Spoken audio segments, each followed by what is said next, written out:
welcome to online experience Gracia Community Church Purwokerto dengan saya Denny. Dan saya ingin mengucapkan terima kasih dan selamat bergabung bagi Anda bagi yang Kristen maupun bukan Kristen yang menyaksikan tayangan kali ini. Kehadiran Anda sangat berarti bagi kami semua.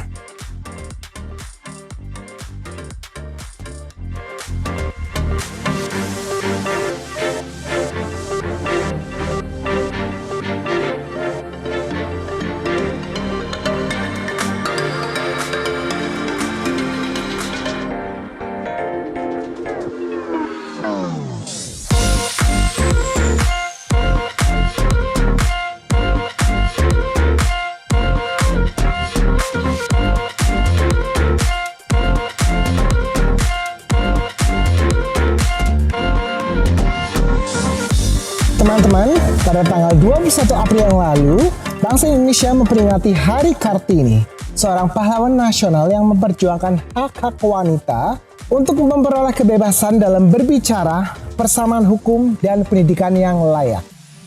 Dan kita patut bersyukur dan berbangga di era sekarang ini, banyak pemimpin baik itu pemimpin perusahaan, partai politik, negara, bahkan dunia yang adalah seorang wanita. Dan seperti Ibu Gembala kita, seorang wanita yang tangguh, mandiri, dan terus berkarya untuk membuat sesuatu yang berguna bagi sesama.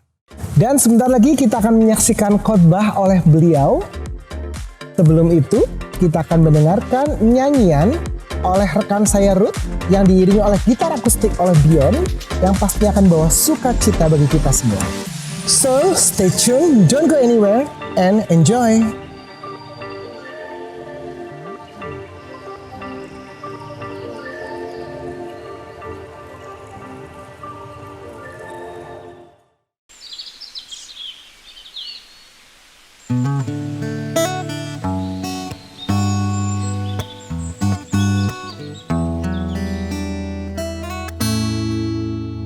Hanya dekat kasih-Mu Bapa, jiwaku pun tentram. Engkau menerimaku dengan sepenuhnya, walau dunia melihat rupa, namun Kau memandangku sampai ke dalaman hatiku. Tuhan, inilah yang ku tahu, Kau mengenal hatiku jauh melebihi semua yang terdekat sekalipun. Tuhan, inilah yang ku mau, Kau menjaga hatiku supaya kehidupan memancar senantiasa.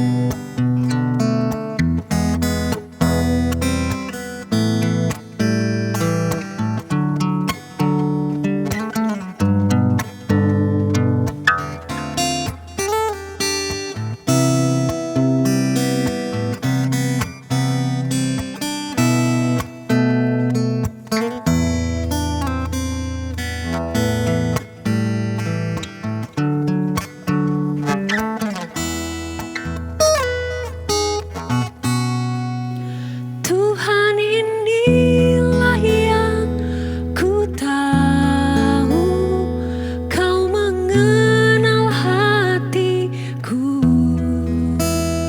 jauh melebihi semua yang terdekat sekalipun. Tuhan, inilah yang menjaga hatiku supaya kehidupan memancar senantiasa, supaya kehidupan memancar senantiasa.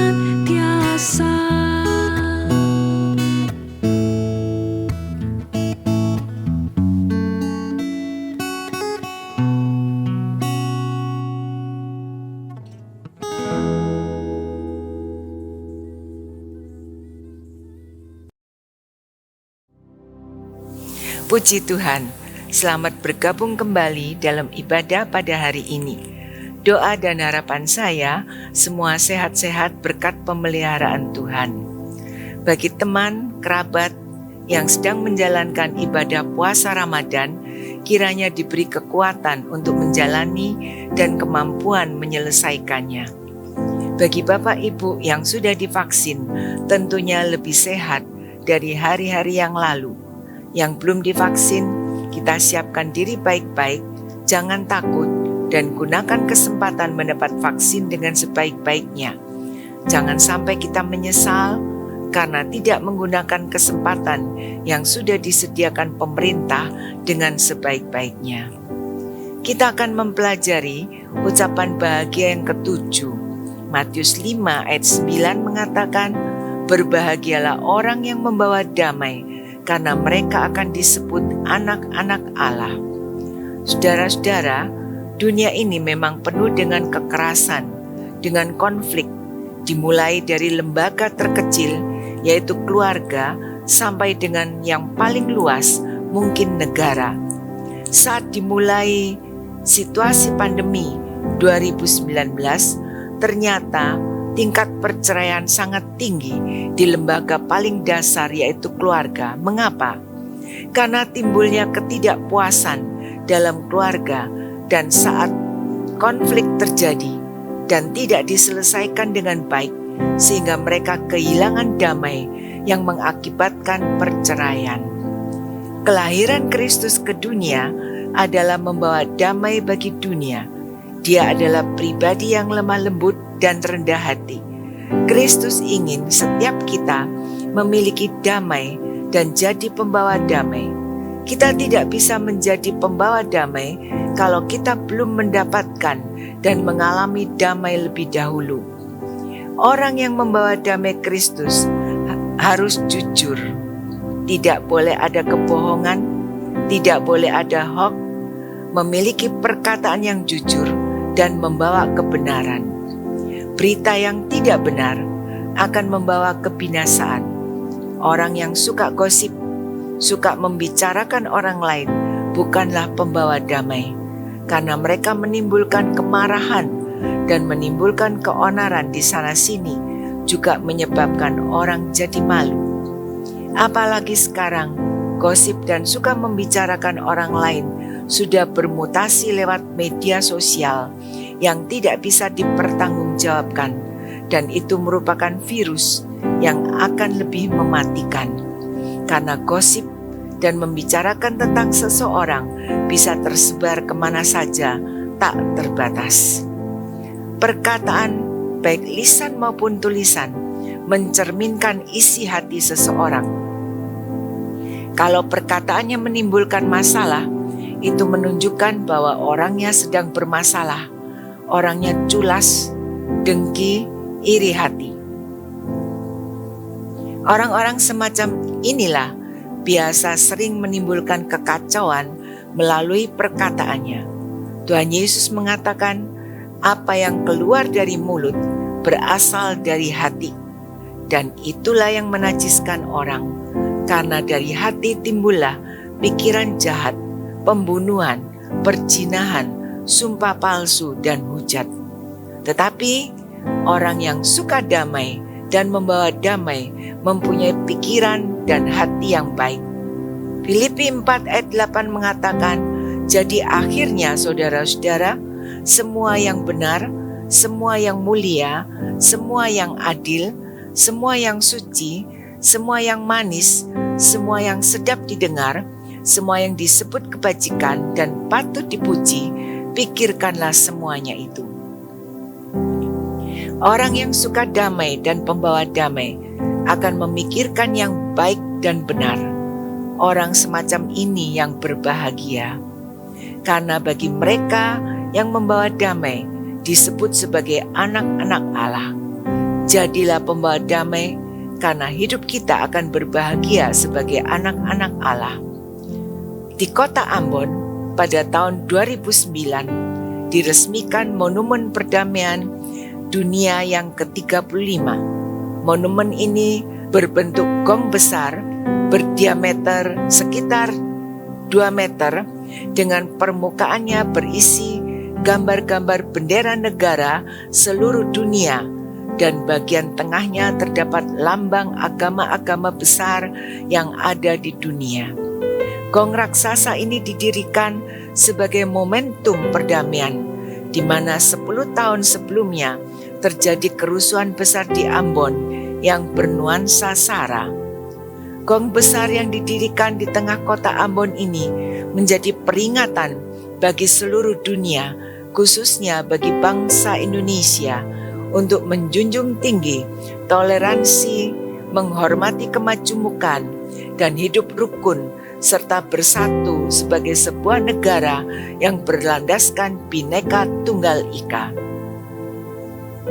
Saudara-saudara, bila di Ambon ada gong besar sebagai tanda perdamaian, maka apa yang menjadi tanda kita sebagai anak-anak Allah?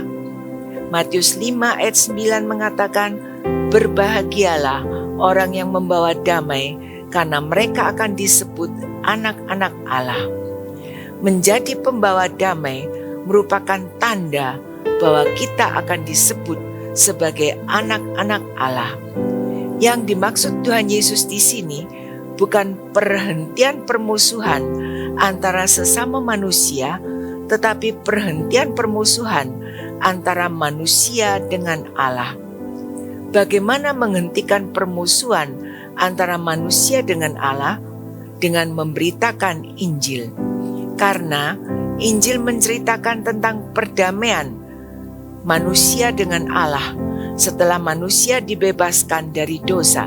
Nah, apakah kita sebagai pengikut Yesus sudah menjadi pembawa damai Allah di tengah masyarakat, di tempat kerja, sekolah, keluarga, dan dalam hubungan dengan sesama, baik di masyarakat, juga dalam gereja, di mana kita sedang bertumbuh dan melayani bersama? Apakah gereja merupakan tempat paling ideal untuk mengalami dan menemukan damai sejahtera Allah, atau justru gereja menjadi tempat yang sulit untuk menemukan damai Allah?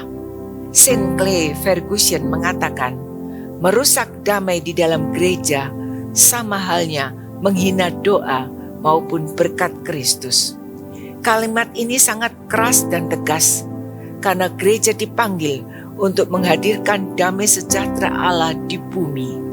Gereja yang tidak ada damai adalah gereja yang tidak sehat, seperti orang yang sakit dan tidak sehat, tidak bisa melakukan pekerjaan dengan maksimal. Damai sejahtera Allah di dalam gereja berarti bukan tidak ada konflik atau perselisihan. Kadang konflik dan perselisihan diperlukan untuk memulihkan motivasi pelayanan dan mendewasakan kerohanian kita. Namun, jika bertahun-tahun gereja ada dalam konflik dan perselisihan yang tak terselesaikan, maka perlu dipertanyakan, apakah benar-benar Yesus Kristus adalah kepala atas gereja? Apakah Kristus adalah sang pemilik gereja, merupakan senter utama, dan Injil merupakan penggerak utama kegiatan gereja? Roma 12 ayat 18 mengatakan, sedapat-dapatnya, kalau hal itu bergantung padamu, hiduplah dalam perdamaian dengan semua orang. Efesus 4 ayat 3 mengatakan, dan berusahalah memelihara persatuan roh oleh ikatan damai sejahtera. Sebagai pengikut Yesus, kita wajib menciptakan dan menghadirkan damai sejahtera Allah. Namun, seseorang tidak dapat menjadi pembawa damai sebelum ia sendiri didamaikan dengan Allah. Seseorang yang berdamai dengan Allah oleh darah Kristus Yesus adalah seseorang yang telah menerima anugerah besar dalam hidup dan hati yang penuh dengan anugerah, akan memiliki kerendahan hati serta membawa shalom Allah yang telah diterima kepada orang lain. Berbicara tentang damai, seorang jenderal Amerika yang bernama Jenderal Douglas MacArthur dalam tulisannya mengatakan bahwa di dalam sekitar 3.400 tahun, kedamaian yang terpanjang tidak lebih dari 268 tahun. Selebihnya, sejarah manusia adalah sejarah kekacauan dan peperangan. Dengan kata lain, sejarah manusia lebih banyak dipenuhi oleh kekacauan dan peperangan dibandingkan dengan kedamaian. Di sini, sekali lagi kita diingatkan agar kita bisa menjadi pembawa damai bagi dunia yang penuh kekacauan dan peperangan ini. Kata damai dalam bahasa Ibrani disebut shalom, sedangkan dalam bahasa Yunani disebut eirene. Kata shalom lebih sering dipakai daripada eirene. Mengapa demikian? Karena eirene berarti sejahtera secara lahiriah atau luar saja, sedangkan shalom berarti sejahtera baik luar maupun dalam, bukan lahiriah saja. Shalom pertama kali terdapat dalam kitab Kejadian 1 dan 2, yaitu ketika manusia pertama, yaitu Adam, mempunyai relasi yang dekat dengan Allah. Manusia bahkan lingkungannya di Taman Eden yang berarti taman sentosa. Namun, shalom itu menjadi rusak ketika relasi manusia dengan Tuhan rusak. Dalam Kejadian pasal 3, manusia yang pada awalnya suka dengan kehadiran Tuhan, ketika dosa masuk ke dalam kehidupan manusia, manusia berubah menjadi takut dengan kehadiran Tuhan. Lebih jauh lagi, relasi manusia dengan sesama manusia dan lingkungannya pun menjadi rusak. Yesaya 5 ayat 9 mengatakan, menyebutkan bahwa Allah sendiri menjadi Raja Damai, sehingga dengan demikian damai sejati itu datangnya dari Allah. Di luar Allah tidak mungkin tercipta kedamaian. Menjadi orang yang suka damai itu tidak cukup, tetapi harus aktif menciptakan damai dan membawa kedamaian atau peacemaker. Jadi, pengikut Yesus seharusnya tidak boleh mempunyai musuh, tetapi harus menjadi pembawa damai. Contohnya, dalam sebuah komunitas yang harus diserang dan dibereskan bukanlah orang yang membawa masalah, tetapi masalahnya. Setiap pengikut Yesus harus belajar dari Tuhan Yesus yang membawa damai, karena kedamaian sejati berasal dari Allah sendiri. Dan membawa damai sendiri bukan berarti tolerir atau mencari aman, tetapi harus terlibat menyelesaikan masalah. Setiap pengikut Yesus harus sudah memiliki shalom dari Allah, sehingga karakter pembawa damai ada dalam kehidupan. Bagaimana kita bisa mendapatkan damai dan jadi pembawa damai? Yang pertama, memiliki persekutuan tetap dengan Kristus. Lukas 10 ayat 39, 41 dan 42 mengatakan, perempuan itu mempunyai seorang saudara yang bernama Maria. Maria ini duduk dekat kaki Tuhan dan terus mendengarkan perkataannya. Tetapi Tuhan menjawab, Marta, Marta, engkau khawatir dan menyusahkan diri dengan banyak perkara. Tetapi hanya satu saja yang perlu. Maria telah memilih bagian yang terbaik yang tidak akan diambil daripadanya. Dalam hidup kita selalu ada Marta dan Maria.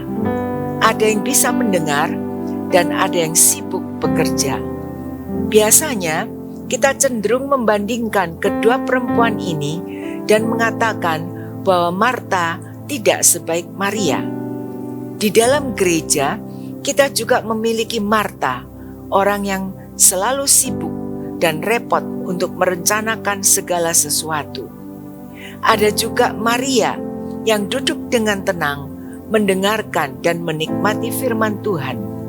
Tanpa Marta, tak akan ada orang yang mempersiapkan segala sesuatu. Tanpa Maria, juga tidak ada yang mendengarkan.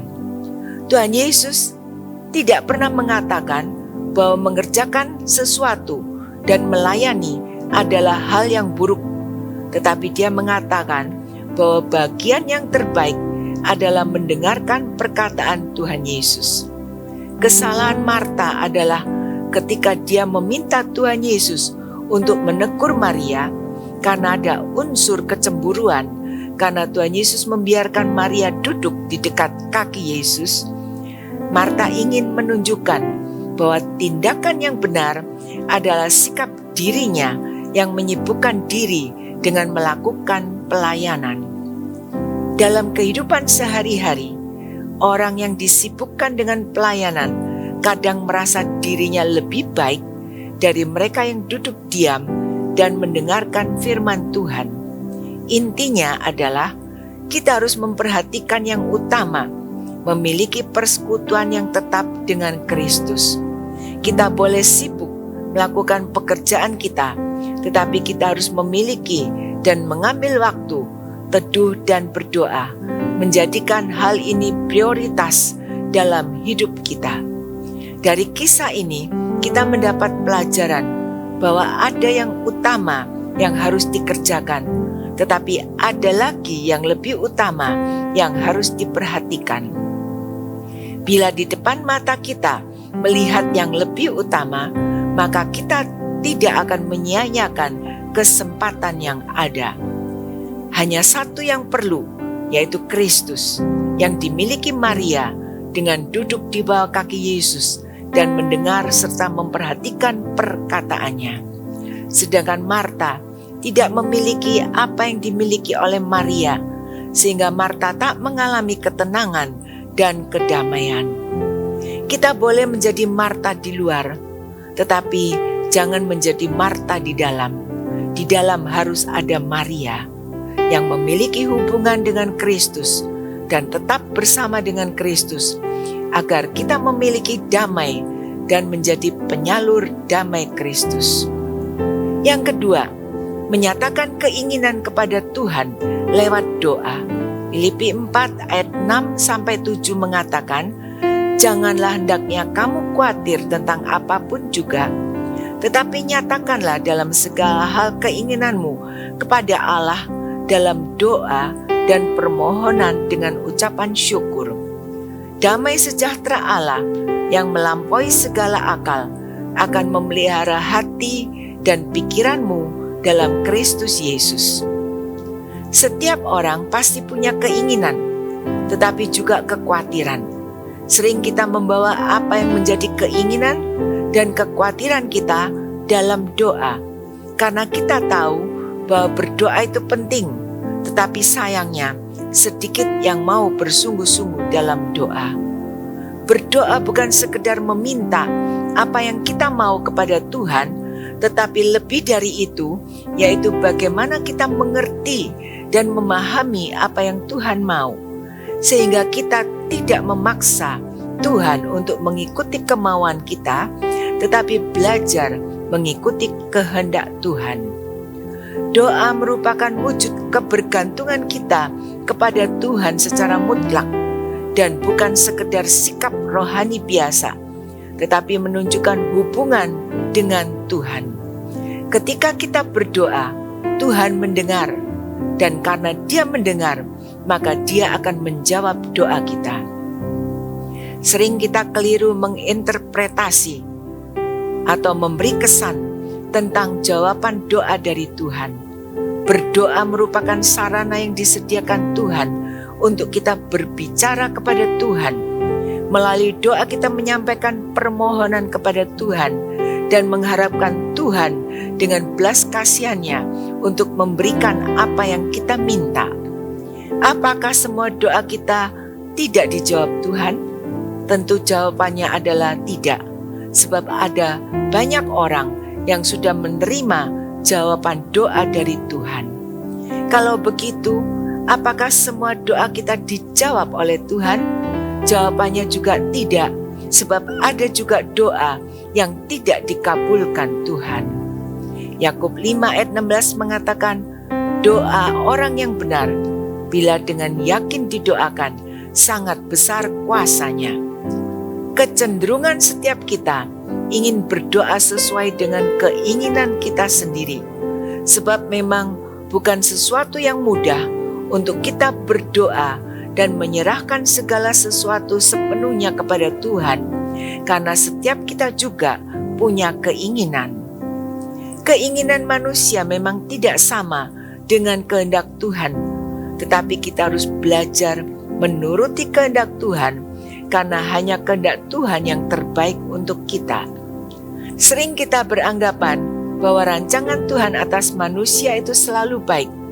Dan sering kita beranggapan bahwa segala kesempatan besar yang terlihat menarik adalah jawaban doa dari Tuhan. Pintu yang terbuka sedikit tidak berarti itu merupakan kehendak Tuhan. Berdoa merupakan sesuatu yang nampaknya sederhana bagi setiap kita. Setiap hari pun kita sudah melakukannya. Pada saat berdoa, tentunya kita rindu Tuhan menjawab doa kita. Dan yang terpenting saat berdoa, kita harus dapat berdoa sesuai dengan kehendak Tuhan dan bukan hanya sesuai dengan keinginan kita sendiri. Karena itu perlu memiliki hati yang murni. Jawaban doa dari Tuhan tidak pernah bertentangan dengan firman-Nya. Dan jawaban doa dari Tuhan akan membuat kita bergantung kepada Tuhan. Karena Tuhan tidak pernah memberikan jawaban doa yang membuat kita terpisah dari Tuhan dan membuat kita tidak bergantung lagi kepada Tuhan. Orang dunia melakukan segala hal untuk bisa mendapatkan kedamaian dan kebahagiaan. Tetapi yang mereka dapatkan hanyalah kedamaian dan kebahagiaan semu. Nyatakan keinginan kita dalam doa permohonan kepada Tuhan. Kita tidak bisa membeli damai sejahtera Allah karena damai sejahtera Allah tidak dijual. Damai sejahtera Allah merupakan anugerah dari Tuhan Yesus Kristus yang menjadi milik kita setelah kita menerima Dia dan menjadikan Dia sebagai Tuhan dan Juru Selamat. Doa yang sungguh-sungguh adalah doa yang berkuasa dan dapat mengalihkan beban kita kepada Yesus. 1 Petrus 5 ayat 7 mengatakan, serahkanlah segala kekhawatiranmu kepadanya, sebab Ia yang memelihara kamu. Ini merupakan sesuatu yang istimewa, namun sayang, banyak pengikut Yesus yang tidak pernah memanfaatkan kebenaran itu dalam hidupnya. Kita akan menikmati damai sejahtera melalui doa. Setiap pengikut Yesus harus hidup dalam doa setiap waktu, karena doa merupakan sarana komunikasi antara kita dengan Tuhan. Ada saatnya kita berbicara kepada Tuhan dan Tuhan mendengarkan. Ada saatnya Tuhan yang berbicara kepada kita melalui firman-Nya dan kita yang harus mendengar. Tuhan menghendaki hubungan yang akrab antara kita dengan Tuhan terjalin terus setiap hari dan setiap saat. Kita bukan tekun berdoa saat kita perlu, saat dalam masalah dan pergumulan berat. Doa yang berkenan kepada Tuhan adalah doa yang disertai dengan iman, doa yang percaya kepada firman Tuhan yang terdiri dari rencananya yang baik untuk hidup kita.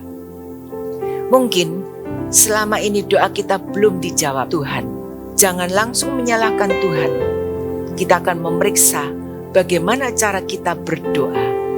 Adakah sikap hati yang benar? Atau kita berdoa hanya bertujuan untuk memuaskan segala keinginan pribadi kita?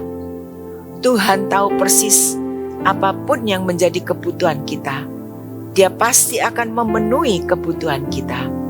Namun saat kita berdoa, kita harus bisa membedakan antara berdoa dengan iman dan berdoa dengan memaksa kehendak Tuhan demi kepentingan diri sendiri.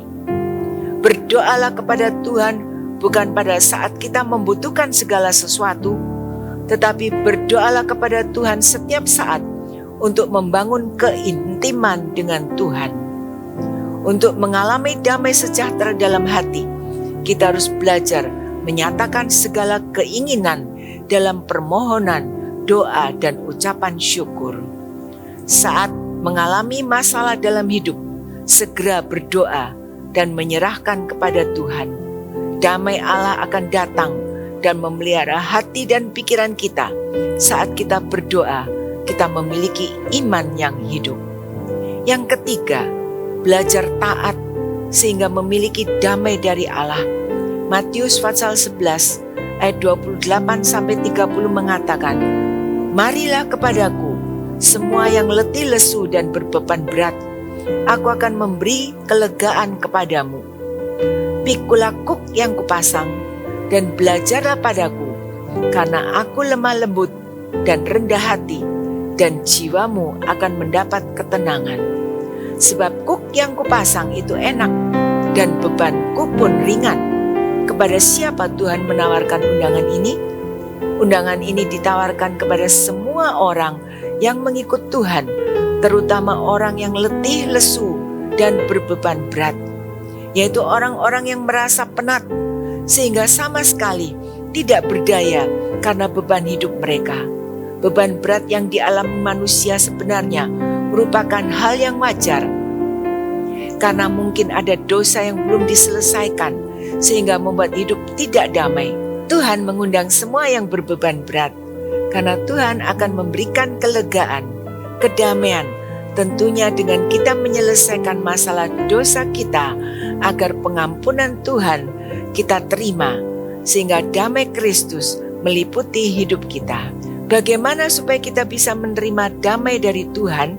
Belajar untuk taat, datang dan terima undangan Tuhan Yesus dengan iman. Bereskan beban berat atau dosa itu dengan Tuhan. Jika kita perlu pengampunan Tuhan, mintalah. Jika kita perlu mengampuni orang lain, lakukanlah. Percaya akan penyertaan Tuhan dalam sepanjang perjalanan hidup kita. Merendahkan diri di hadapan Tuhan untuk memikul kuk dan belajar dari Tuhan. Bersyukur dan percaya bahwa Tuhan menanggung kuk bersama kita. Berani memikul kuk Tuhan berarti taat dan rela. Kalau kita menolak kehendak Tuhan, meremehkan kemauannya, kita tak akan menemukan damai sejahtera. Memilih jalan sendiri, tidak rela menerima apa yang Tuhan izinkan datang atas hidup kita, pasti hidup kita tak akan menemukan kepuasan dan sejahtera. Apapun yang diberikan Tuhan kepada kita adalah baik, karena itu terimalah. Yohanes 14 ayat 27 mengatakan, "Damai sejahtera kutinggalkan bagimu, damai sejahtera kuberikan kepadamu, dan apa yang kuberikan tidak seperti yang diberikan oleh dunia kepadamu. Janganlah gelisah dan gentar hatimu." Pesan ini diberikan Tuhan Yesus kepada para pengikutnya saat salib makin mendekat, karena murid-murid akan ditinggalkannya dan murid-murid bakal menghadapi permusuhan, tantangan-tantangan dalam hidup mereka. Karena itu, murid-murid butuh kuasa yang memberi kekuatan, dan kuasa itu adalah damai sejahtera yang akan Tuhan berikan. Damai yang Tuhan berikan bukan damai yang dangkal, tidak stabil, tidak memuaskan, yang bergantung pada sikon dan yang palsu, tetapi damai sejahtera yang melampaui segala akal. Itulah damai sejahtera Kristus. Jangan gelisah dan gentar hatimu. Damai Kristus merupakan penangkal kegelisahan bagi hidup yang penuh dengan kemelut, dan kita semua membutuhkannya. Amin. Mari kita berdoa. Kami merindukan agar kebenaran Kristus selalu ada dalam hidup ini, agar kami bisa memiliki pikiran yang benar, perkataan yang benar, tingkah laku yang benar sebagai gereja Tuhan di bumi ini. Penyertaan Tuhan akan membuat relasi dengan Tuhan tetap terpelihara dan menjadi gereja Tuhan yang sehat, terus memiliki damai sejahtera. Kami rindu Tuhan untuk dapat selalu menjadi pembawa damai, memiliki kebahagiaan hidup, sehingga kami bisa mendapat sebutan sebagai anak-anak Allah yang memiliki persekutuan akrab dengan Tuhan. Saat kami mengalami kekhawatiran hidup, kami bisa dengan bebas menyampaikan kepada Tuhan melalui doa-doa kami. Ajar kami untuk berani memikul kuk Tuhan dengan belajar taat sepenuhnya kepada Tuhan. Kami berdoa terus untuk negara dan bangsa Indonesia yang kami cintai.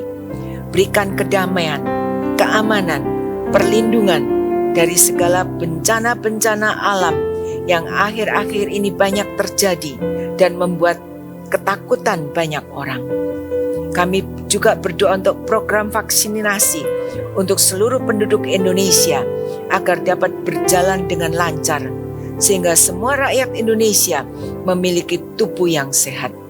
Tuhan, berkati semua persembahan-persembahan yang diberikan untuk menunjang berlangsungnya kegiatan gereja Tuhan.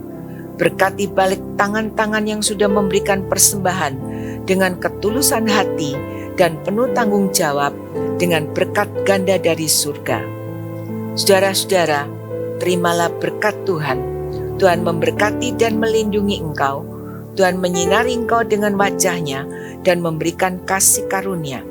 Tuhan menghadapkan wajah-Nya kepadamu dan memberikan damai sejahtera. Berkat dari Allah Bapa, Allah Anak, dan Allah Roh Kudus akan terus menyertai Bapak Ibu semuanya mulai hari ini sampai Maranatha Tuhan Yesus datang kembali yang kedua kalinya. Dalam nama Tuhan Yesus Kristus kami berdoa. Amin. Sampai di sini ibadah kita hari ini. Kita jumpa kembali dalam ibadah minggu depan yang akan disertai dengan perjamuan kudus. Bapak Ibu bisa menyiapkan perjamuan kudus di rumah masing-masing atau bisa mengambil di gereja dan berhubungan dengan saudari Alda atau para pelayan Tuhan yang ada di gereja. Tuhan memberkati dan salam sehat semuanya.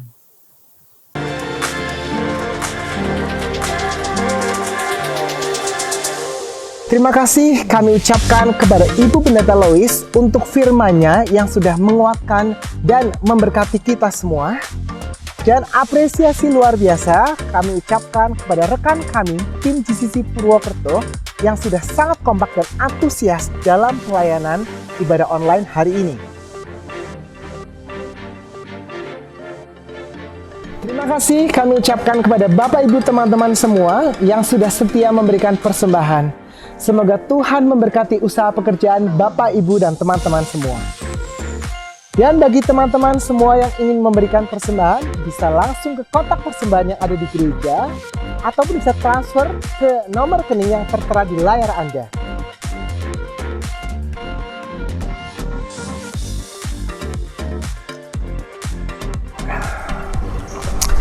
So, teman-teman, tetap patuhi protokol kesehatan, yaitu dengan menggunakan masker saat keluar rumah, mencuci tangan dengan sabun, dan hindari kerumunan. Sayangi diri Anda, keluarga Anda, dan teman-teman semua. Saya Denny, sampai jumpa lagi dalam online experience Jumat depan. See ya and God bless.